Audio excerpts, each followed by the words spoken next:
सभी हिंदी साहित्य प्रेमियों का हिंदी साहित्य की क्लास में आपका हार्दिक स्वागत, अभिनंदन। हम पढ़ रहे हैं यूजीसी नेट जेआरएफ से संबंधित महत्वपूर्ण क्वेश्चन आंसर, और वो भी इकाई 2 और इकाई 5। इकाई 2 में जो आपका प्रगतिवाद और उसकी विशेषताएं, प्रगतिवाद के कवि कविताएं, जो आपकी इकाई 5 है उसमें जितनी भी प्रगतिवाद से संबंधित कविताएं लगी हुई हैं, जो काव्य लगी हुई हैं, उनसे संबंधित महत्वपूर्ण क्वेश्चन आंसर होंगे और प्रगतिवाद से संबंधित महत्वपूर्ण क्वेश्चन आंसर होंगे। ठीक है, यहाँ पे इकाई 2 और इकाई 5 से संबंधित महत्वपूर्ण क्वेश्चन आंसर होने वाले हैं। चलिए बिना समय गंवाए हुए हम क्वेश्चनों की शुरुआत करते हैं। ये क्लास यूजीसी नेट जेआरएफ के लिए बहुत ही इम्पोर्टेंट है, महत्वपूर्ण है। जो ये क्वेश्चन दिए गए हैं इनसे संबंधित हम जो अन्य तथ्य बनेंगे वो भी आपको साथ ही साथ बताते हुए चलेंगे। ठीक है, आज का हमारा पहला क्वेश्चन है, प्रगतिवाद काव्य में क्या पूछा आपसे, प्रगतिवाद काव्य में क्या है। देखिए, यथार्थ को प्रकट किया जाता है। जो प्रगतिवाद काव्य है उसमें क्या किया जाता है, यथार्थ को प्रकट किया जाता है। ऐसे समाज का निर्माण किया गया है जहां सभी समान हो। पूंजीवादी वर्ग के प्रति घृणा का भाव व्यक्त किया गया है और उपरोक्त सभी कथन आपके ठीक हैं। देखिए, प्रगतिवादी काव्य उनमें क्या है, यथार्थ को प्रकट किया गया है। ऐसे समाज का निर्माण किया गया है जहां सभी समान हो। पूंजीवादी वर्ग के प्रति घृणा का भाव व्यक्त किया गया है। उपरोक्त सभी, डी आपका ऑप्शन होगा। अगला है, निम्नलिखित में से कौन सी प्रगतिवादी काव्य की विशेषता नहीं है। आपसे पूछा है कि जो प्रगतिवादी काव्य की विशेषता हैं उनमें से कौन सी विशेषता नहीं है, पूछा है।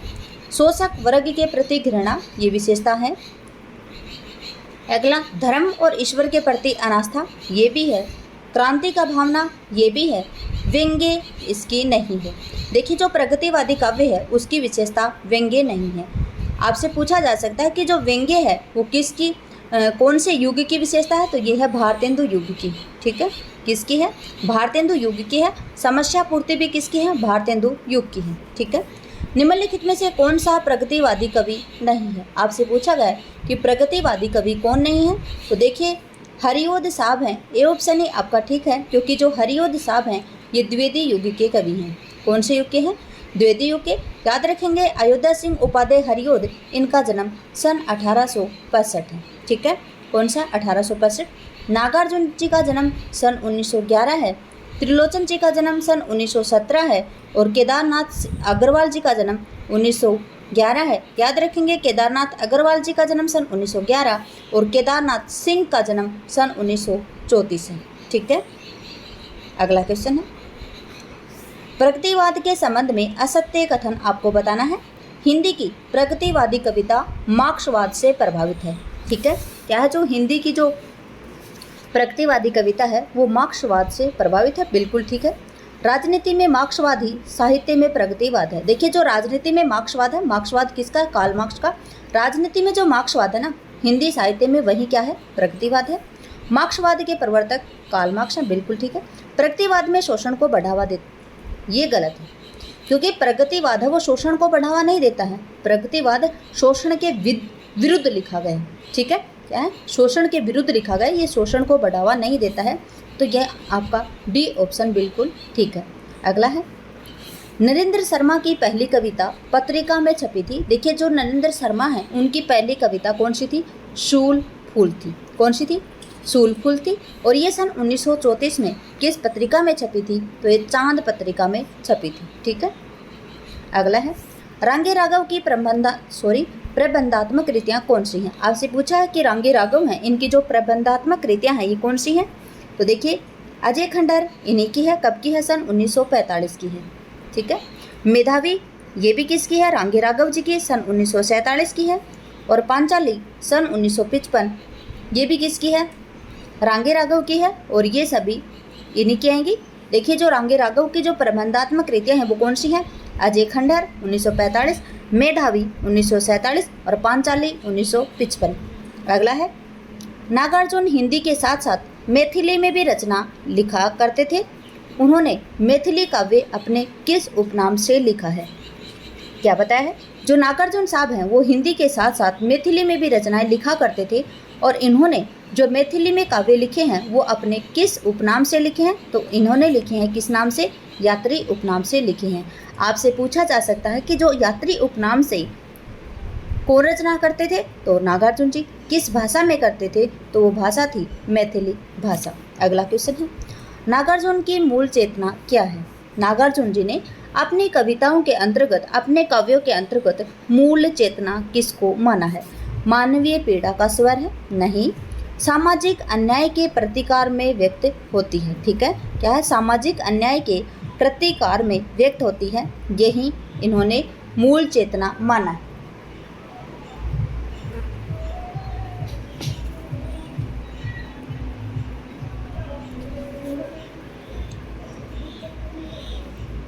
आगे देखते हैं, अकाल और उसके बाद कविता में नागार्जुन ने किस स्थिति का वर्णन किया है? देखिए, अकाल जो और उसके बाद है उसमें कविता में जो नागार्जुन साहब हैं उन्होंने किस स्थिति का वर्णन किया है? तो किस स्थिति का वर्णन किया है उन्होंने? भूख का वर्णन किया है। ठीक है, किसका वर्णन किया है? न बाढ़ का किया है, न सूखे का किया है, उन्होंने सिर्फ भूख का वर्णन किया है। आपको याद होगा थोड़ा बहुत पंक्तियाँ उसकी, देखिए, कई दिनों तक चूल्हा रोया, चक्की रही उदास, कई दिनों तक कानी कुतियाँ सोई उसके पास। तो हर जगह पे भूख को इन्होंने दर्शाया। अगला है, नागार्जुन जी का जन्म आप याद रखेंगे, नागार्जुन जी का जन्म सन 1911 है। नागार्जुन की किस कृति में बरवे छंद का प्रयोग हुआ है? नागार्जुन जी की कौन सी कृति है जिसमें बरवे छंद का प्रयोग हुआ है? तो ये है इनकी रचना भस्मांकुर। ठीक है, कौन सी है? भस्मांकुर। जो भस्मांकुर है इसमें नागार्जुन जी ने बरवे छंद का प्रयोग किया है। ठीक है, देखिए, जो इनकी जो रचनाएं दी गई हैं इनका रचनाकाल हम आपको बता देते हैं। भस्मांकुर है इनका सन 1971 का। सिंदूर तिलकत भाल, ये जो इनकी सतरंगे पंखों वाली है ना, सन 1959 में इस काव्य संग्रह में है सिंदूर तिलकत भाल। ठीक है, और युग धारा इनकी सन 1952 की है। ओके, अगला देखते हैं, उर्वशी। याद रखेंगे, उर्वशी एक जयशंकर प्रसाद जी की भी थी, और उर्वशी यहाँ पे जयशंकर प्रसाद की जो उर्वशी रचना है उसका रचनाकाल 1909 है। जो रामधारी सिंह दिनकर जी की उर्वशी है इसका रचनाकाल है सन 1961। ये क्या है? एक प्रसिद्ध महाकाव्य है, जबकि ये क्या है? इनकी उर्वशी कविता है। यह नाट्य नीति विधा में लिखा गया है। किसका प्रेमाख्यान है इसमें? उर्वशी और पुरुरवा का प्रेमाख्यान है इसमें। आपका बी ऑप्शन बिल्कुल ठीक है। ठीक है, देखिए, जो उर्वशी है ये सन 1961 की है। किसकी है? रामधारी सिंह दिनकर जी की। सन 1972 में उर्वशी के लिए इन्हें ज्ञानपीठ पुरस्कार मिला था। ठीक है, कौन सा पुरस्कार? ज्ञानपीठ पुरस्कार। और इसमें क्या दर्शाया गया है? इसमें क्या नाट्य नीति विधा में लिखा गया है? किसमें? ये उर्वशी और पुरुरवा का प्रेमाख्यान। अगला क्वेश्चन देखिए, एक मिनट। रश्मिरथी दिनकर जी का प्रसिद्ध खंड काव्य है। देखिए, उर्वशी इनका महाकाव्य था, रश्मिरथी इनका दिनकर जी का खंड काव्य है। इस खंड काव्य की कथा का आधार क्या है? देखिए, जो रश्मिरथी है ये एक दिनकर जी का क्या है? खंड काव्य है। और ये किस पर आधारित है? तो ये महाभारत पर आधारित है। रश्मिरथी याद रखेंगे इनकी सन 1952 की रचना है। ठीक है, दिनकर जी की 1952 की रचना है रश्मिरथी, और ये एक खंड काव्य है। रश्मिरथी के बारे में 4 तथ्य आप याद रखेंगे। रश्मिरथी रचनाकाल 1952। 1, किसने लिखा? दिनकर जी ने। 2, खंड काव्य है या महाकाव्य? खंड काव्य। 3, और किसके ऊपर आधारित है? तो महाभारत पे। 4, ठीक है। इस प्रकार से हम क्वेश्चनों को बिल्कुल, आप चारों ऑप्शन बिल्कुल खोल के पढ़ेंगे भी। ठीक है, प्रगतिवाद कविता में काल में प्रकृति चित्रण और सौंदर्य का भी, क्वेश्चन मैंने गलत पढ़ा है, ध्यान से पढ़ेंगे। प्रगतिवादी कविता के काल में प्रकृति चित्रण या सौंदर्य का कवि है। देखिए, सौंदर्य का कवि और प्रकृति चित्रण का कवि प्रगतिवादी काल में कौन थे? तो केदारनाथ अग्रवाल जी थे। कौन थे? केदारनाथ अग्रवाल जी। केदारनाथ अग्रवाल जी की रचनाएं आगे आएंगी, हम आपको बता देंगे। केदारनाथ अग्रवाल जी की जो मतलब आपकी प्रकृति है उससे संबंधित ही इन्होंने रचनाएं लिखी थी, और प्रकृति से संबंधित ही इनकी जो कृतियां हैं उनके नाम थे। ठीक है, देखिए, केदारनाथ अग्रवाल जी की थी फूल नहीं रंग बोलते हैं, लोक और परलोक, नींद के बादल। देखिए, बादल प्रकृति से संबंधित होगा। मांझी ने बजाओ बंसी, और इनकी युग की गंगा, देखिए गंगा प्रकृति से। फूल नहीं रंग बोलते हैं, पंख और पतवार, और जो सिलाई तोड़ते हैं।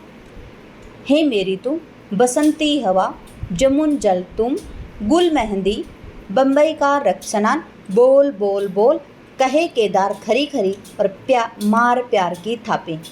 ये किनकी हैं? सभी केदारनाथ अग्रवाल जी की रचनाएं हैं और इन्होंने प्रकृति चित्रण और सौंदर्य का कवि कहा जाता है। प्रकृतिवाद कविता में पूछा आपसे कि जो प्रकृतिवादी कविता है उनमें जो प्रकृति चित्रण है और सौंदर्य का कवि किसे कहा जाता है, तो केदारनाथ अग्रवाल जी को कहा जाता है। ठीक है, केदारनाथ अग्रवाल जी का जन्म आप याद रखेंगे 1911, शमशेर बहादुर सिंह का 1911, आज्ञा जी का 1911, नागार्जुन जी का 1911। ठीक है, रघुवीर साय आए हैं यहाँ पे, इनका जन्म है सन 1923। ठीक है, अगला क्वेश्चन है, केदारनाथ अग्रवाल की किस कृति में विषम अर्थव्यवस्था का चित्रण हुआ है? देखिए केदारनाथ जी की रचनाएं आ गई हैं यहाँ पे। इन्होंने बताया है कि जो विषम अर्थव्यवस्था है उसका चित्रण इनकी कौन सी कृति में है, तो वो है युग की गंगा में। किस में है? युग की गंगा में। और जो युग की गंगा है ये इनकी कब की है? सन 1947 की। ठीक है, कब की है? सन 1947 की है। याद रखेंगे युग की गंगा किसकी है? केदारनाथ अग्रवाल जी की। और एक युग धारा है, कौन सी? युग धारा, ये किसकी है? युग धारा है नागार्जुन जी की। ठीक है, इस बात को आप याद रखेंगे। इनकी जो रचनाएं दी गई हैं इनका रचनाकाल हम आपको बता देते हैं। देखिए रचनाकाल, आप जो जितने भी रचना है उनका रचनाकाल करते हुए चलेंगे तो आपके लिए बहुत ही अच्छा होगा, क्योंकि रचनाओं से संबंधित भी महत्वपूर्ण क्वेश्चन आंसर आते हैं। आग का आईना इनका सन 1970 का है, युग की गंगा 1947, नींद के बादल भी इनका सन 1947 है, और हे मेरी तुम ये सन 1981। ठीक है, अगला क्वेश्चन देखते हैं, फूल नहीं रंग बोलते हैं ये किसकी कृति है? तो ये भी केदारनाथ अग्रवाल जी की। ठीक है, फूल नहीं रंग बोलते हैं ये किसकी कृति है? तो ये केदारनाथ जी की है। और कब की है? ये सन 1965 की है। ठीक है, पूछा गया है कि इसके लिए इन्हें कौन सा सम्मान मिला? तो सोवियत लैंड पुरस्कार मिला था। कौन सा? Soviet land. देखिए जो सुमित्रा नंदन पंत जी के जो लोकायतन है सन 1964 का, उसके लिए जो सुमित्रा नंदन पंत जी हैं उनको भी सोवियत लैंड पुरस्कार मिला था। और यहाँ पे जो आपके केदारनाथ जी हैं इनको भी सोवियत लैंड पुरस्कार मिला है। किसके लिए? फूल नहीं रंग बोलते हैं कृति के लिए, सन 1965 में। अगला क्वेश्चन है, देखिए केदारनाथ अग्रवाल को किस काव्य ग्रंथ के लिए साहित्य अकादमी पुरस्कार सन 1986 से सम्मानित किया गया था? देखिए केदारनाथ अग्रवाल जी के बारे में कितने क्वेश्चन आ गए हैं? पहले आए हैं 5 या 10 क्वेश्चन नागार्जुन से संबंधित, और अब आ रहे हैं केदारनाथ अग्रवाल जी से संबंधित। देखिए केदारनाथ अग्रवाल को किस काव्य ग्रंथ के लिए साहित्य अकादमी पुरस्कार सन 1986 से सम्मानित किया गया? तो इनकी रचना है अपूर्वा। अपूर्वा इनकी कब की रचना है? तो सन 1984 की है, और 1986 में इन्हें साहित्य अकादमी पुरस्कार मिला था। पुष्पदीप इनकी कब की है? तो सन 1994 की है। ठीक है, लोक और आलोक कब की है इनकी? सन 1957 की, और आत्मगंध इनकी सन 1988 की। ठीक है, आगे देखिए, हिंदी सोनेट का संस्थापक एवं साधक माना जाता है। हिंदी सोनेट है उसमें संस्थापक और साधक किसे माना जाता है? तो माना जाता है त्रिलोचन शास्त्री जी को। ठीक है, किसको माना जाता है? त्रिलोचन शास्त्री जी को। केदारनाथ अग्रवाल जी का जन्म सन 1911, नागार्जुन जी का जन्म सन 1911, आज्ञा जी का जन्म सन 1911, शमशेर बहादुर सिंह का जन्म 1911। इस प्रकार से आप याद रखेंगे। रांगे राघव जन्म है इनका सन 1923, रघुवीर साय का जन्म है सन 1929। ठीक है, रघुवीर साय और रांगे राघव में आप कंफ्यूज नहीं होंगे। रांगे राघव का जन्म सन 1923 है और रघुवीर साय जी का जन्म सन 1929 है। त्रिलोचन शास्त्री जी का जन्म सन 1917 है। मुक्ति बोध जी का जन्म भी सन 1917 है। त्रिलोचन शास्त्री के संबंध में असत्य कथन आपको बताना है। ठीक है, त्रिलोचन शास्त्री जी के संबंध में जो असत्य कथन है वो आपको बताना है। ठीक है, त्रिलोचन शास्त्री जी के संबंध में आपको बताना है असत्य कथन। प्रकृति का वैविध्य और आत्मीय रूप इनकी कविता में अनायास ही देखने को मिलता है, तो ये कथन बिल्कुल सही है। ठीक है, फिर है शास्त्री जी प्रयोग धर्मिता के समर्थक थे, बिल्कुल ठीक है। शास्त्री जी ने केवल काव्य संग्रहों की रचना की है। देखिए इस केवल को ध्यान में रखेंगे। केवल जहाँ कहीं पे आएगा हिंदी साहित्य के अंतर्गत मतलब केवल, तो वो ऑप्शन आपका ज़्यादातर गलत होने के चांस हैं। ठीक है, तो देखिए ये यहाँ पे गलत है और यही आपका आंसर है कि शास्त्री जी ने केवल काव्य संग्रह की रचना की है। अब हम आपको बता दें कि जो शास्त्री जी ने केवल काव्य संग्रह की रचना की है ये कथन गलत क्यों है, क्योंकि देखिए जो त्रिलोचन शास्त्री जी हैं इन्होंने समालोचना भी लिखी है। समालोचना लिखी है इन्होंने मुक्ति बोध की कविता, पत्रकारिता, प्रभाकर, वानर, हंस, आज, समाज, ठीक है, इन पत्रिकाओं का संपादन भी किया इन्होंने। तो देखिए इन्होंने एक अकेले अगर ये बोलें काव्य संग्रह लिखा तो ये बात गलत है। उन्होंने गीत, गज़ल, सोनेट, कुंडलियाँ आदि प्रचलित छंदों का प्रयोग किया है। कौन से? गीत, गज़ल, सोनेट, कुंडलियाँ आदि जो प्रचलित छंद हैं उनका प्रयोग किया है। अगला क्वेश्चन है प्रयोगवाद का मूल आधार क्या है। आपसे पूछा है कि जो प्रयोगवाद है उसका मूल आधार क्या है, तो उसका मूल आधार है व्यक्तिकता, ठीक है। आपसे पूछा जाए प्रयोगवाद का मूल आधार क्या है, तो वो है व्यक्तिकता। अगला क्वेश्चन है प्रयोगवादी कविता में प्रमुखता है। देखिए जो प्रयोगवादी कविता है उसमें प्रमुख क्या है, तो उसमें प्रमुख है मध्यम वर्गीय समाज का चित्रण, ठीक है। जो प्रयोगवादी कविता है उसमें जो मध्यम वर्गीय समाज है उसका चित्रण है। अगला क्वेश्चन है प्रयोगवाद का मुख्य लक्ष्य क्या है। आपसे पूछा जा रहा है कि जो प्रयोगवाद है उसका मुख्य लक्ष्य क्या है, तो उसका मुख्य लक्ष्य है नई राहों की खोज करना, ठीक है। देखिए हमने पहले किससे संबंधित पढ़ा, प्रगतिवाद से संबंधित। अब हम पढ़ रहे हैं प्रयोगवाद। प्रयोगवाद आपको पता ही होगा तार सप्तक के जन्म से माना जाता है, ठीक है। किससे? तार सप्तक के। जब तार सप्तक का सन 1943 में प्रकाशन करवाया आज्ञे जी ने, तार सप्तक में 7 कवियों को लिया था इन्होंने और उनकी महत्वपूर्ण रचनाओं से संबंधित है। तो देखिए प्रयोगवाद का मुख्य लक्ष्य क्या था, तार सप्तक, और तार सप्तक में था नई राहों का अन्वेषण, ठीक है। क्या आएगा? नई राहों का अन्वेषण, ठीक है। अगला प्रश्न प्रयोगवाद का सबसे बड़ा दोष क्या था। प्रयोगवाद है उसका सबसे बड़ा दोष क्या था, तो वो था लोक कल्याण की उपेक्षा, ठीक है। लोक कल्याण की ये उपेक्षा करते थे, बाकी नवीनता के प्रति अतिशय मोह है, बिल्कुल ठीक है। नए प्रतीकों का सर्वथा अभाव, बिल्कुल ठीक है। रूढ़ियों मान्यताओं का विरोध, ये भी बिल्कुल ठीक है। लेकिन लोक कल्याण की उपेक्षा करना ये जो प्रयोगवादी हैं इनका सबसे बड़ा दोष था। अगला क्वेश्चन है देखिए तार सप्तक में कौन सा एक कवि शामिल नहीं है। देखिए तार सप्तक है उसमें एक कौन से कवि हैं जो शामिल नहीं है, तो देखिए आज्ञे जी हैं, बिल्कुल ठीक। आज्ञे जी ने तो तार सप्तक का संपादन ही किया है, ठीक है, तो आज्ञे जी हैं। नागार्जुन जी नहीं है। मुक्तिबोध है, नेमिचंद्र जैन जी हैं। देखिए आज्ञे जी, मुक्तिबोध और नेमिचंद्र ये तार सप्तक से संबंधित हैं, ठीक है। तार सप्तक का मतलब क्या है यहाँ पे, प्रथम तार सप्तक, लेकिन इसका प्रथम तार सप्तक ना नाम देके तार सप्तक नाम दिया है, ठीक है। तो तार सप्तक से संबंधित कौन नहीं है, नागार्जुन जी नहीं, ठीक है। देखिए हम आपको बता दें जो तार सप्तक है ये सन 1943 में आज्ञे जी के द्वारा संपादित है और तार सप्तक में 7 कवि थे। कौन कौन से थे? देखिए आज्ञे जी थे, मुक्तिबोध जी थे, नेमिचंद्र जैन जी थे, गिरिजा कुमार माथुर जी थे, रामविलास शर्मा जी थे, प्रभाकर माचवे जी थे और भारत भूषण अग्रवाल जी थे, ठीक है। अगला दूसरे तार सप्तक में कौन सा एक कवि शामिल नहीं है, तो कौन नहीं है, नेमिचंद्र जैन नहीं है। देखिए पहले यहाँ पे आ गया नेमिचंद्र जैन तार सप्तक से संबंधित हैं, दूसरे तार सप्तक से संबंधित कौन है, तो नेमिचंद्र जैन। यहाँ पे आंसर आएगा आपका सेकंड। देखिए एक बात मैं और बता दूं आपको, जो तार सप्तक के जो कवि हैं प्रयोगवाद के अंतर्गत इनका सभी का आपको जन्म वर्ष याद होना चाहिए। आज्ञे जी का जन्म सन 1911 है।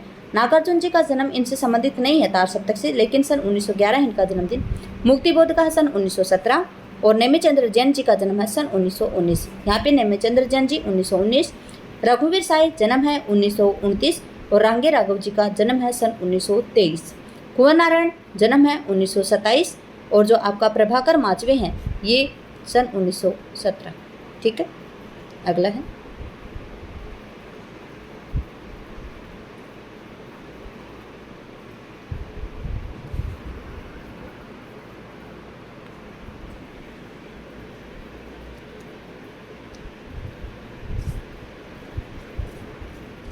एक मिनट,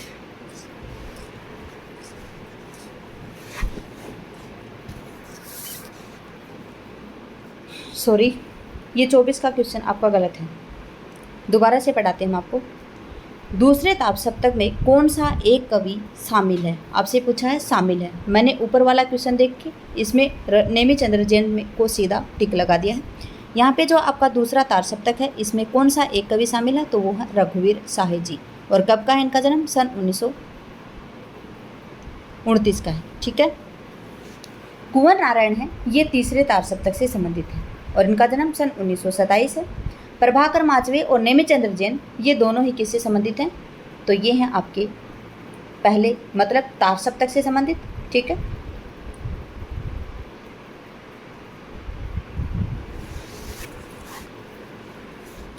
चूक हो गई यहाँ पे। आगे जी ने तार सप्तक के नाम से विभिन्न कवियों की कविताओं का संकलन किया है। इनमें से कौन से कवि दूसरे तार सप्तक के कवियों में से एक थी। ठीक है। दूसरे तार सप्तक के कवियों में से एक थे, इनमें से कौन से कवि, तो वो आएंगे आपके मुक्ति बोध जी। ठीक है।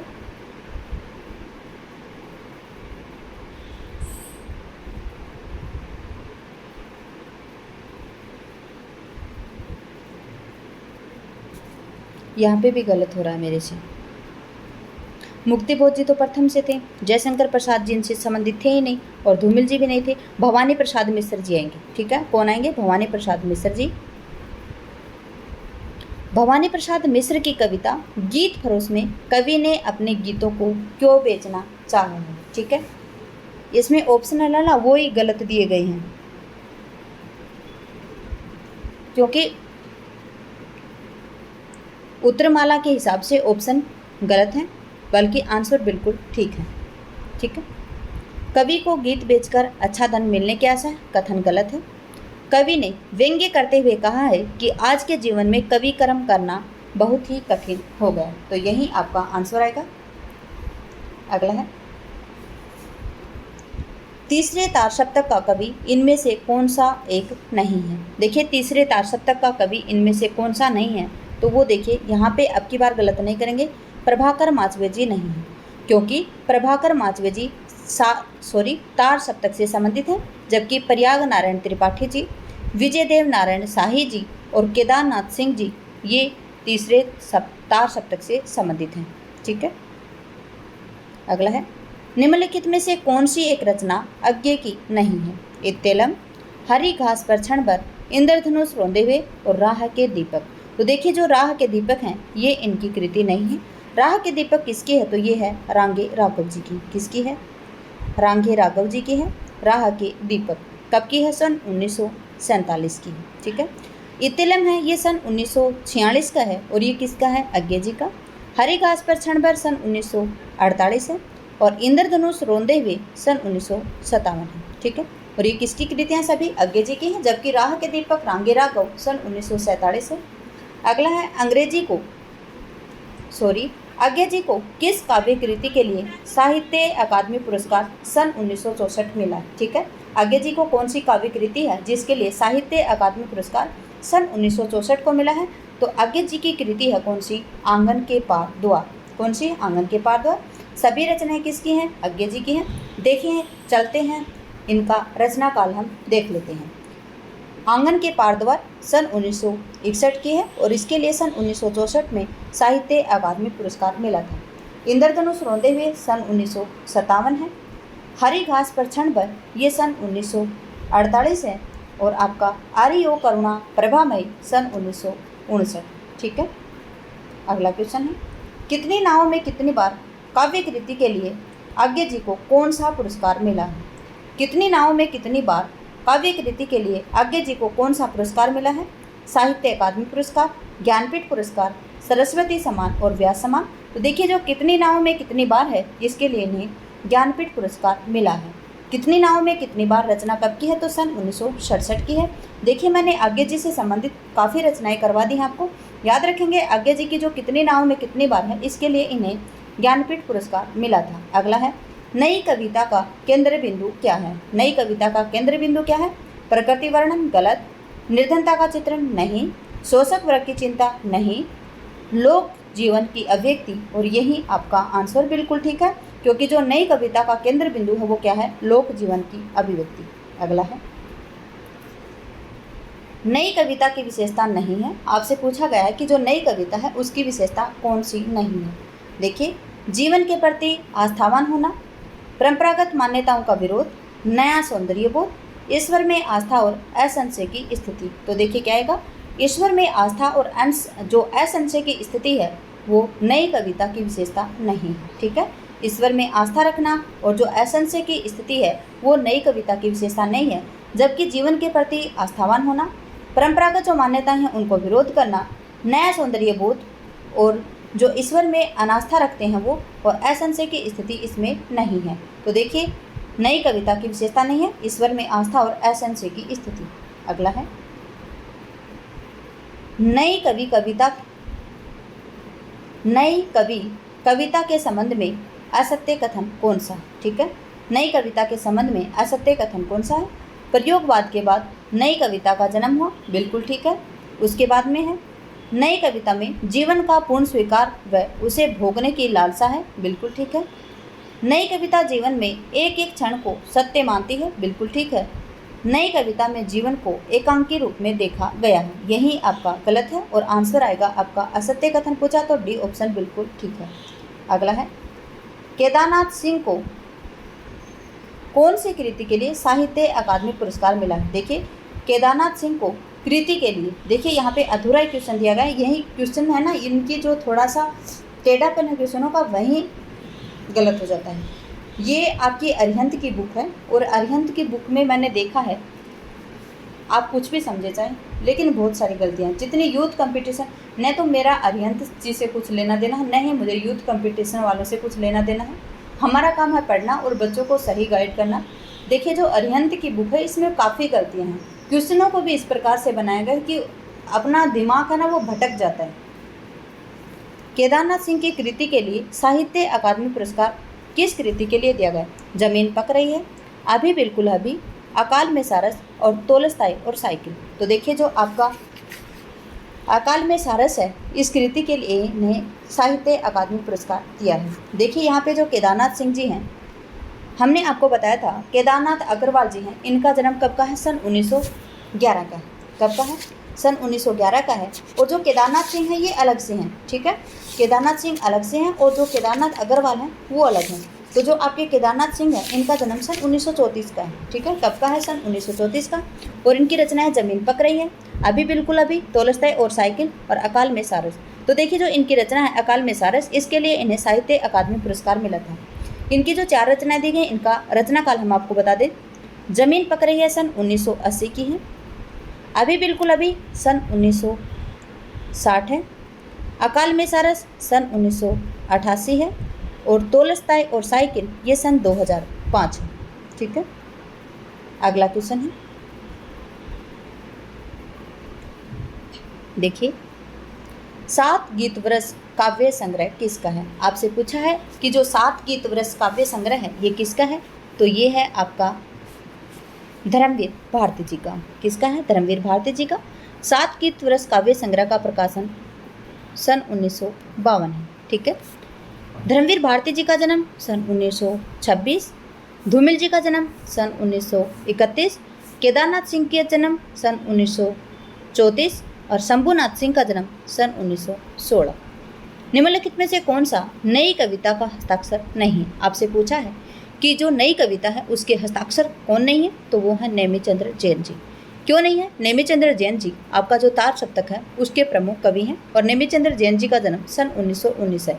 ये प्रयोगवाद में जो तार सप्तक कवि हैं उनमें से हैं और जो पहले जो तार सप्तक है उसी के कवि हैं नेमिचंद्र जैन जी। कुंवर नारायण ये तार सप्तक से संबंधित हैं, तृतीय तार सप्तक से संबंधित हैं ये, लेकिन ये क्या है, नई कविता के भी कवि हैं। अजित कुमार और दुष्यंत कुमार। देखिए, कुंवर नारायण जी का जन्म सन 1927 है और दुष्यंत कुमार जी का जन्म सन 1933 है। ठीक है, अगला क्वेश्चन है, कुंवर नारायण की काव्य दृष्टि के संबंध में कौन सा कथन सत्य नहीं है। आपसे पूछा है कि जो कुंवर नारायण हैं उनकी काव्य दृष्टि के संबंध में कौन सा कथन सत्य नहीं है। कौन सा सत्य नहीं है, साहित्य का संबंध मानव जीवन से होता है, बिल्कुल ठीक है। अगला है, प्रयोग करना कवि का स्वभाव है, ये भी ठीक है। वे कविता को बनावट और बुनावट दोनों को बराबर महत्व देते हैं, ठीक है। कविता में केवल संवेदना होनी चाहिए, ये गलत है।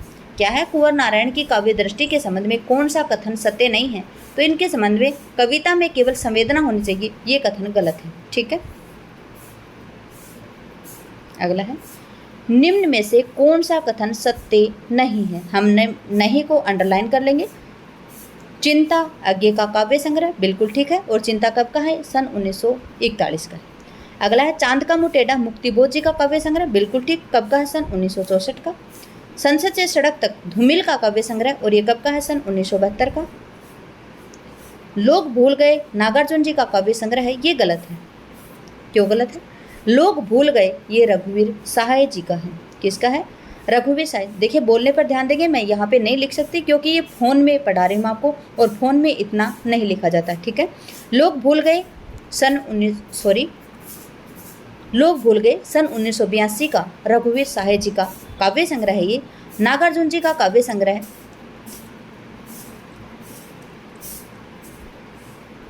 नहीं है ये, ठीक है। बिल्कुल यही आएगा आंसर। नागार्जुन जी का काव्य संग्रह नहीं है। लोग भूल गए कब किसका है? रघुवीर सहाय जी का है। अगला है मुक्तिबोध, प्रगतिवादी कवियों में प्रमुख स्थान रखते हैं, ठीक है। मुक्तिबोध जी क्या हैं? जो प्रगतिवादी कवि हैं उनमें प्रमुख स्थान रखते हैं। इन्हें कवियों का कवि कहा जाता है। मुक्तिबोध जी को कवियों का कवि कहा जाता है। इनकी प्रारंभिक रचनाएं किस पत्रिका में छपती हैं? देखिए क्वेश्चन इस प्रकार से भी पूछा जा सकता था कि जो मुक्तिबोध जी हैं इनकी जो प्रारंभिक रचनाएं हैं वो किस पत्रिका में छपती हैं, तो वो है करमवीर। तो देखिए यहाँ पे कितना क्वेश्चन दिया गया। मुक्तिबोध प्रगतिवाद कवियों में प्रमुख स्थान रखते हैं, बिल्कुल ठीक है। इन्हें कवियों का कवि कहा जाता है। पूछा जा सकता है कि कवियों का कवि किसको कहा जाता है प्रगतिवाद में, तो मुक्तिबोध जी को कहा जाता है। करमवीर पत्रिका में इनकी रचनाएं इनकी जो काव्य कृतियाँ हैं वो प्रकाशित हुई थी, छपी थी। जो करमवीर पत्रिका है ये सन 1924 में जबलपुर से निकली थी, और ये साप्ताहिक पत्रिका थी, और ये माखनलाल चतुर्वेदी इसके संपादक थे। देखिए जो पत्रिकाएं हमने आपको उसमें यूथ कंपटीशन टाइम्स बुक में पढ़ाई थी, सभी पत्रिकाएं पढ़ाई हैं ज़्यादातर आपको। हंस पत्रिका का संपादक 2 बार हुआ है। कब कब? पहला 1930 में बनारस से हुआ प्रेमचंद जी के द्वारा, दूसरा 1984 में दिल्ली राजेंद्र यादव जी के द्वारा, ठीक है। अगला है माधुरी सन 1922 लखनऊ से, और इसके दुलारे लाल भार्गव जी, कृष्ण बिहारी मिश्र जी, प्रेमचंद, ये सभी इसके संपादक रहे हैं माधुरी के, ठीक है। अगला क्वेश्चन है निम्न रचनाओं में से कौन सी रचना मुक्तिबोध जी की नहीं है? भूल गलती, परिवर्तन, भूरी भूरी खाकतुल, और चांद का मुंह टेढ़ा है। तो इनमें से कौन सी रचना है जो मुक्तिबोध जी की नहीं है? तो परिवर्तन इनकी नहीं है। परिवर्तन किसकी है? तो परिवर्तन सन 1926 परिमल में प्रकाशित है। ये किसकी है? ये सुमित्रा नंदन पंत जी की है। किसकी है? सुमित्रा नंदन पंत जी की है ये परिवर्तन। जबकि भूल गलती किसकी है? चांद का मुंह टेढ़ा में संकलन है इनकी भूल गलती, और भूरी भूरी खाक दूर ये सन 1980 की है, और चांद का मुंह टेढ़ा है ये सन 1964 की है। 1, A, B और D ये सभी रचनाएं मुक्तिबोध जी की हैं। भूल गलती, भूरी भूरी खाकदुल और चांद का मुंह टेढ़ा है। जबकि परिवर्तन किसकी है? सुमित्रा नंदन पंत की सन 1926 की लंबी कविता है। निम्न में से कौन सी रचना कवि की फैंटेसी कविताओं में से एक है? कौन सी है ये? ये है आपकी ब्रह्म राक्षस। कौन सी है? ब्रह्म राक्षस। भूल गलती, चांद का मुंह टेढ़ा है और भूरी भूरी खाकदुल सन 1980, चांद का मुंह टेढ़ा है सन 1964, और जो आपकी भूल गलती और ब्रह्म राक्षस हैं ये किस में संकलित हैं? तो ये हैं आपके चांद का मुंह टेढ़ा में संकलित है, ठीक है। अगला है मुक्तिबोध की कविता नहीं है। आपसे पूछा है कि जो मुक्तिबोध की कविता है वो कौन सी नहीं है? ओरांग उटांग, ब्रह्म राक्षस, डूबता चांद कब डूबेगा, और बादल को घिरते देखा है। देखिए जो बादल को घिरते देखा है ये नागार्जुन जी की है। किसकी है? नागार्जुन जी की, मुक्तिबोध जी की नहीं है। तो यही आपका ऑप्शन बिल्कुल ठीक होगा कि जो बादल को घिरते देखा है ये नागार्जुन जी की है, और जो नागार्जुन जी की जो काव्य संग्रह है युगधारा उसमें संकलित है ये सन 1952 में, ठीक है। मुक्तिबोध की किस रचना में फैंटेसी का प्रयोग हुआ है? ठीक है, किसका? फैंटेसी का प्रयोग हुआ है। किसमें? मुक्तिबोध जी की कौन सी कृति है जिसमें फैंटेसी का प्रयोग हुआ है? तो कौन सी रचना है वो? अंधेरे में, ठीक है। अंधेरे में फैंटेसी का प्रयोग हुआ। भूरी भूरी खाकदुल सन 1980 है। चांद का मुंह टेढ़ा सन 1964 है। और चांद अंधेरे में कविता है, ये भी इनकी चांद के मुक्टेटा में प्रकाशित हुई थी। ठीक है, अगला है मुक्तिबोध के लिए फेटेंसी क्या है, तो वो है अनुभव की कन्या। आपसे पूछा जा सकता है कि मुक्तिबोध के अनुसार फेटेंसी क्या है, तो वो है अनुभव की कन्या। अगला है कवि धूमिल ने अपनी किस कविता में जाति और वर्ण व्यवस्था पर चोट की है। देखिए जो कवि धूमिल जी हैं उनकी कविता है, कौन सी कविता है उनकी जिसमें जाति और वर्ण व्यवस्था पर चोट की है, तो वो है कौन सा, मोची राम। ठीक है, और इनकी जो मोची राम है और इनकी नक्सलवाड़ी, अकाल दर्शन और रोटी और संसद, इनका एक काव्य संग्रह है संसद से सड़क तक सन 1972 का, उसमें संकलित हैं ये सभी रचनाएं, मोचीराम, अकाल दर्शन, नक्सलवाड़ी, रोटी और संसद। अगला है समकालीन कविता के प्रवर्तक कौन है। देखिए जो समकालीन कविता है उसके प्रवर्तक कौन है, तो आपसे पूछा गया 46 में, और 46 में आपका आंसर आएगा डॉक्टर विश्वम्बर उपाध्याय। ठीक है, आपसे पूछा है समकालीन कविता के प्रवर्तक कौन है, तो डॉक्टर विश्वम्बर उपाध्याय हैं।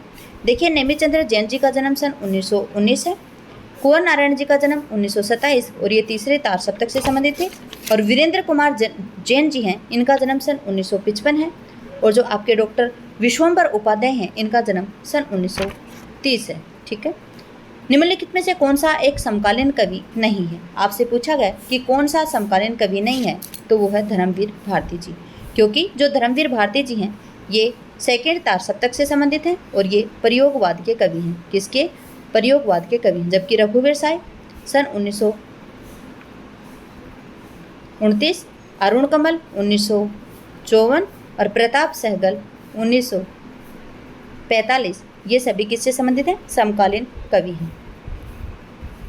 ठीक है, आगे देखें समकालीन कविता। आपसे पूछा गया कि सब जो समकालीन कविता है उससे संबंधित कौन से तथ्य हैं। व्यक्तिगत कुंठा तथा अस्वीकृति से जन्मी, ठीक है, क्या है, व्यक्तिगत कुंठा तथा अस्वीकृति से जन्मी है कौन सी, समकालीन कविता। ठीक है, समकालीन कविता उसका जन्म किससे हुआ है, तो वो हुआ है किससे, व्यक्तिगत कुंठा तथा अस्वीकृति से जन्मी है क्या, समकालीन कविता। इससे अपना स्वरूप नई कविता से भिन्न स्थापित किया है। जो समकालीन कविता है इसने अपना स्वरूप नई कविता से भिन्न स्थापित किया है। अगला है समकालीन कविता मोह भंग को व्यक्त करती है, और उपरोक्त सभी कथन आपके ठीक हैं। अगला है समकालीन पत्रिका नहीं है, क्या है, जो समकालीन पत्रिका है वो कौन सी नहीं है, तो वो है सरस्वती, क्योंकि जो सरस्वती पत्रिका है ये द्विवेदी युग की है। ठीक है, इसका जो सरस्वती पत्रिका है इसका संपादन प्रकाशन सन 1900 में हुआ था। ठीक है, जनवरी 1900 में सरस्वती पत्रिका का संपादन हुआ था। सरस्वती पत्रिका के संस्थापक कौन है, चिंतामणि घोष साहब, और जो आपके पहले संपादक हैं वो है श्याम सुंदर दास जी, दूसरे संपादक महावीर प्रसाद द्विवेदी जी, और कब से कब तक, सन 1903 से सन 1920 तक 17 साल तक इन्होंने संपादन किया है। ठीक है, और ये क्या है, एक मासिक पत्रिका है, कौन सी, सरस्वती पत्रिका। यहाँ पे दी गई है आलोचना, देखिए मैं बोल के बता देती हूँ आपको इनके बारे में। आलोचना है ये सन 1951 में त्रैमासिक पत्रिका थी, और इनके संस्थापक और संपादक भी एक ही लोग थे, कौन, शिवदान सिंह चौहान जी। अगला है पहल। पहल एक त्रैमासिक पत्रिका थी, ये सन 1973 को प्रकाशित हुई थी, और 2021 ये सन 1973 को प्रकाशित हुई थी, और 2021 में 125वें अंक के साथ में जबलपुर में ये बंद हो गई थी। ठीक है, अगला है, और इसके संस्थापक और संपादक जो पहल पत्रिका इसके थे ज्ञान रंजन जी। अगला है तद्भव। तद्भव है अखिलेश जी की, और ये सन 1999 में मासिक पत्रिका थी ये, और लखनऊ से प्रकाशित हुई थी। ठीक है, अगला क्वेश्चन हम देख लेते हैं। आलोचना पत्रिका का संपादन अरुण कमल जी ने किया था, तो बिल्कुल ठीक है। तद्भव एक मासिक पत्रिका है, देखिए तद्भव क्या है, एक मासिक पत्रिका, तो देखिए तद्भव मासिक पत्रिका है, ये बिल्कुल ठीक है। नया ज्ञानोदय के संपादक रविंद्र काले हैं, देखिए इसमें आंसर दिया गया था बी, लेकिन मैंने यूट्यूब पे नहीं, मैंने गूगल पे देखा था, विकिपीडिया पे, तो तद्भव हो उसको मासिक पत्रिका दिखाया गया है, जबकि यहाँ पे दिया गया है तद्भव एक मासिक पत्रिका है, ये सही नहीं है। अगला है नया ज्ञानोदय के संपादक रविंद्र काले हैं, बिल्कुल ठीक है। वागर्त एक मासिक पत्रिका है, तो ये देखिए मेरे हिसाब से तो यहाँ पे चारों ऑप्शन ही ठीक है, और आप स्वयं देख सकते हैं अपने स्तर के ऊपर। अगला है निम्नलिखित में से पाक्षिक पत्रिका कौन सी है, आपसे पूछा कि पाक्षिक पत्रिका कौन सी है, तो वो है शुक्रवार। शुक्रवार है, ये क्या थी? पाक्षिक पत्रिका थी। निम्नलिखित में से त्रैमासिक पत्रिका कौन सी है? तो देखिए जो त्रैमासिक पत्रिका है वो कौन सी है? वाक है। वाक क्या है? त्रैमासिक पत्रिका। अगला है प्रगतिवाद समाजवाद की ही साहित्य का व्यक्ति है, यह कथन किसका है? क्या पूछा है? जो प्रगतिवाद है वो समाजवाद की ही साहित्य का व्यक्ति है, यह कथन किसका है? तो यह है डॉक्टर नगेंद्र साहब का। ठीक है, क्या है? जो प्रगतिवाद समाजवाद की ही साहित्य का व्यक्ति है, ये कथन कहने वाले कौन है? डॉक्टर नगेंद्र साहब। अगला क्वेश्चन है, यह किसका कथन है कि नागार्जुन ऐसे साहित्यकार हैं जो अभाव में भी जन्मे हैं तथा पीड़ित वर्ग के कष्टों को उन्होंने स्वयं झेला है। निसंदेह ऐसा व्यक्ति भारत की निम्न वर्गीय जनता का सच्चा सांस्कृतिक प्रतिनिधित्व कर सकता है। क्या पूछा आपसे? कि नागार्जुन ऐसे साहित्यकार हैं जो अभाव में ही जन्मे हैं तथा पीड़ित वर्ग के कष्टों को उन्होंने स्वयं झेला है। निसंदेह ऐसा व्यक्ति भारत की निम्न वर्गीय जनता का सच्चा सांस्कृतिक प्रतिनिधित्व कर सकता है। नागार्जुन जी के बारे में ये कथन किसके हैं? तो ये कथन है डॉक्टर प्रकाश चंद्र गुप्त जी के। याद रखेंगे, डॉक्टर प्रकाश चंद्र गुप्त जी के कथन है नागार्जुन जी के लिए। क्या कौन से कथन है? कि नागार्जुन जी ऐसे साहित्यकार हैं जो अभाव में ही जन्मे हैं और पीड़ित वर्ग के कष्टों को उन्होंने स्वयं झेला है। निसंदेह ऐसा व्यक्ति भारत की निम्न वर्गीय जनता का सच्चा सांस्कृतिक प्रतिनिधित्व कर सकता है। अगला क्वेश्चन है, प्रगतिवाद और प्रयोगवाद छायावाद की उप शाखाएं हैं। क्या है? जो प्रगतिवाद और प्रयोगवाद है वो क्या है? छायावाद की ही उप शाखाएं। ये मूलतः एक ही युग चेतना तथा युग सत्य से अनुप्राणित हैं और एक दूसरे की पूरक हैं। ये कथन किसका है? तो देखिए ये कथन किसका है? सुमित्रानंदन पंत जी का है। याद रखेंगे, आपसे ये भी पूछा जा सकता है कि जो प्रगतिवाद और प्रयोगवाद है छायावाद की उपशाखाएं किसने बताया? तो सुमित्रानंदन पंत जी ने बताया। ये मूलतः एक ही युग चेतना अथवा युग सत्य के अनुप्राणित हैं और एक दूसरे के पूरक हैं। ये कथन किसका है? तो ये कथन है किसका? ये कथन है आपका सुमित्रानंदन पंत जी का। अगला क्वेश्चन है, कबीर में जैसे सामाजिक विद्रोह का तीखापन और प्रेरणा अनुभूति की कोमलता एक साथ मिलती है, कुछ वैसा ही रचाव मुक्ति बोध में है। क्या है?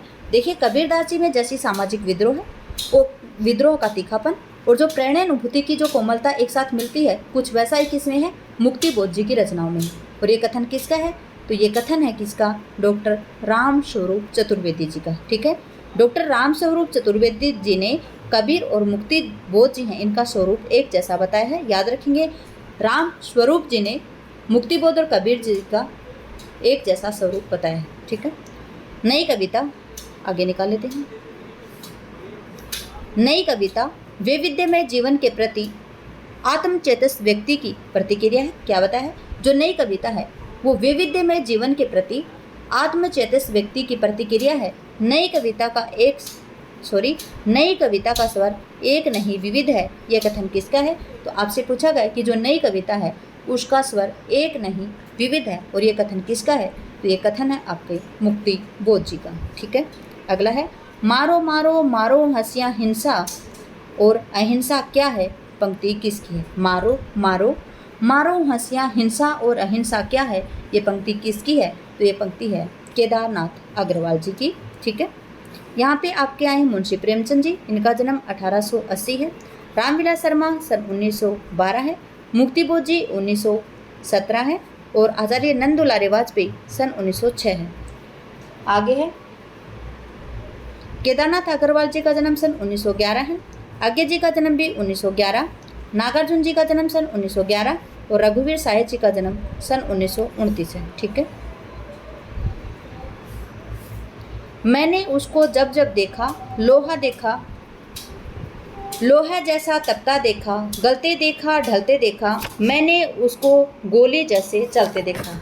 आज मेरा ध्यान बहुत भटक रहा है, पता है आपको? कावड़ी जा रहे हैं डाक कावड़ लेके। जय बोले की। देखिए, मैंने उसको जब जब देखा, लोहा जैसे तपता देखा, गलते देखा ढलते देखा, मैंने उसको गोली जैसे चलते देखा। तो ये कथन किसका है? ये कथन है केदारनाथ अग्रवाल जी का। भगवान करे अगले सावन तक आपको भी सफलता मिल जाए और आप भी कावड़ लेके आए, है ना। केदारनाथ अग्रवाल जी हैं इनके और सन 1911 में जन्म हुआ था केदारनाथ अग्रवाल जी का। क्या था कथन, मैं तो भूल ही गई। मैंने उसको जब जब देखा देखा, लोहा जैसे तपता देखा, गलते देखा ढलते देखा, मैंने उसको गोली जैसे चलते देखा। और ये पंक्तियाँ किसकी हैं? केदारनाथ अग्रवाल जी की हैं। ठीक है। और केदारनाथ अग्रवाल जी का जन्म है सन 1911। नरेंद्र शर्मा जी का जन्म 1913, रामविलास शर्मा जी का जन्म सन 1912 और आज्ञा जी का जन्म सन 1911। अगला है, अमल धवल गिरी के शिखरों पर बादल को घिरते देखा है, छोटे छोटे मोती जैसे अतिशय शीतल वारी कणों को। उपरोक्त काव्य पंक्तियाँ किस कवि की हैं? बादल को घिरते देखा है, और ये कविता किसकी है? नागार्जुन साहब की है। किसकी है? नागार्जुन जी की है। बादल को घिरते देखा है, छोटे छोटे मोती जैसे अतिशय शीतल वारी कणों को गिरते देखा है, बादल को घिरते देखा है, और ये नागार्जुन जी की कविता है। और नागार्जुन जी का जन्म सन 1911 है। शमशेर बहादुर जी का जन्म भी 1911। सर्वेश्वर दयाल सक्सेना जी का जन्म सन 1927 है, और कुंवर नारायण जी का जन्म सन 1923 है। 27 है इनका जन्म भी। अगला क्वेश्चन है,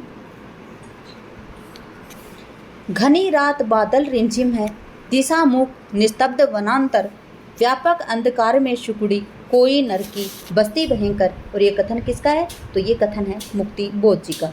क्या है? घनी रात बादल रिमझिम है, दिशा मुख निस्तब्ध वनांतर, व्यापक अंधकार में शिकुड़ी सोई नर की बस्ती भयंकर। ये कथन किसका है? ये पंक्तियां हैं मुक्ति बोध जी की। ठीक है। मुक्ति बोध जी का जन्म सन 1917 है। सियाराम शरण गुप्त जी का जन्म 1895 है, और सोहनलाल द्विवेदी जी का जन्म सन 1906 है। ठीक है।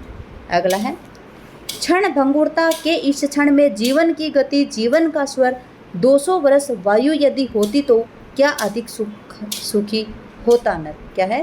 क्षण भंगुरता के इस स्वर में जीवन की गति जीवन का स्वर, 200 वर्ष आयु यदि होती तो क्या अधिक सुख होता नर।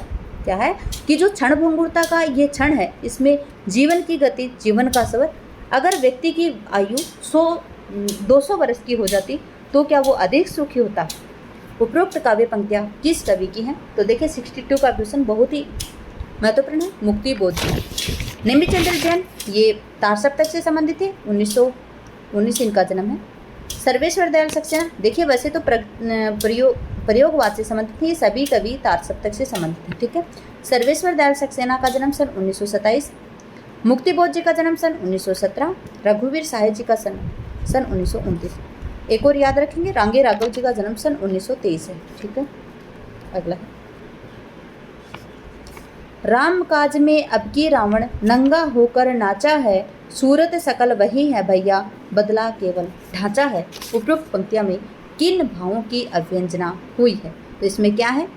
राम राज में अब की रावण नंगा होकर नाचा है, सूरत सकल वही है भैया केवल ढांचा है, बदला केवल ढांचा है। तो इसमें क्या है? इसमें आपकी पीड़ा भी है, आक्रोश भी है और व्यंग्य भी है। ठीक है। तो यहाँ पे आपका आंसर आएगा 1, 2 और 3। लोक संपृक्ति इसमें नहीं है। अगला है, कई दिनों तक चूल्हा रोया चक्की रही उदास, कई दिनों तक कानी कुतिया सोई उसके पास, कई दिनों तक लगी भीत पर छिपकलियों की गश्त, कई दिनों पर चूहों की भी हालत रही शिकस्त। इन पंक्तियों का आज से पूछा आपसे, अगर आपसे पूछा जाए कि कविता का आज से क्या है, तो आप बताते कि इन पंक्तियों में अकाल और उसके बाद की स्थितियों का चित्रण किया गया। ये कथन इसमें नहीं आएगा। अब यहाँ पे आप कंफ्यूज होंगे कि ये तो आएगा, ये नहीं आएगा। क्यों नहीं आएगा? आपसे पूछा पंक्तियों का से क्या है। इन पंक्तियों में दिया गया कहीं पे अकाल का, देखिए कहीं पे नाम ही नहीं आया। कई दिनों तक चूल्हा रोया चक्की रही उदास, चूल्हा रोया चक्की उदास थी। कई दिनों तक कानी कुतिया सोई उसके पास। ठीक है। कई दिनों तक लगी भीत पर छिपकलियों की गश्त, और कई दिनों तक चूल्हों की भी हालत रही शिकस्त। तो देखिए यहाँ पे कौन सा, अन्न न होने के कारण चूल्हा और चक्की दोनों नहीं चले, बिल्कुल ठीक। मनुष्य के साथ साथ जीव जंतु भी भूख से बेहाल हो रहे थे, बिल्कुल ठीक है। और घर में भूखमरी की स्थिति, सभी गतिविधियां रुकी हुई थी। ठीक है। ये तो है, लेकिन इन पंक्तियों में अकाल और उसके बाद की स्थितियों का चित्रण किया गया है। ये इस पंक्ति का आशय नहीं है। यहाँ पे आपका आंसर आएगा 2, 3 और 4।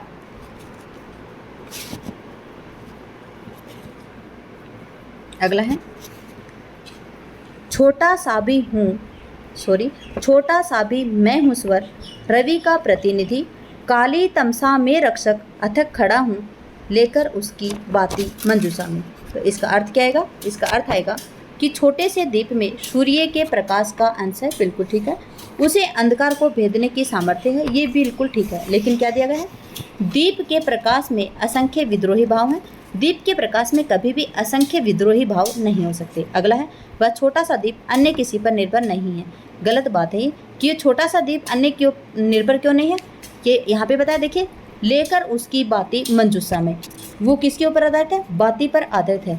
दीपक को अकेले को आप रख देंगे, उसमें बाती नहीं डालेंगे तो वो जलेगा कैसे? ठीक है, तो यहाँ पे आपका आंसर आएगा 1 और 2 कथन बिल्कुल ठीक है। क्वेश्चनों को आप समझ कर लगाएंगे। ये नहीं है कि देखिए यहाँ पे एक छोटा सा दीप अन्य किसी पर निर्भर नहीं है।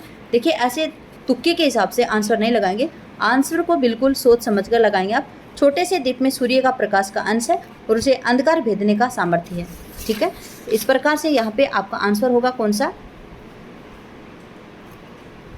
1 और 2 बिल्कुल ठीक है, तो सी ऑप्शन आपका ठीक है। आज हम ये तक करेंगे और अगले क्वेश्चन करेंगे हम अगली क्लास में। क्लास में बने रहने के लिए आपका धन्यवाद। आपका दिन शुभ रहे। जय हिंद, जय भारत, जय जवान, जय किसान।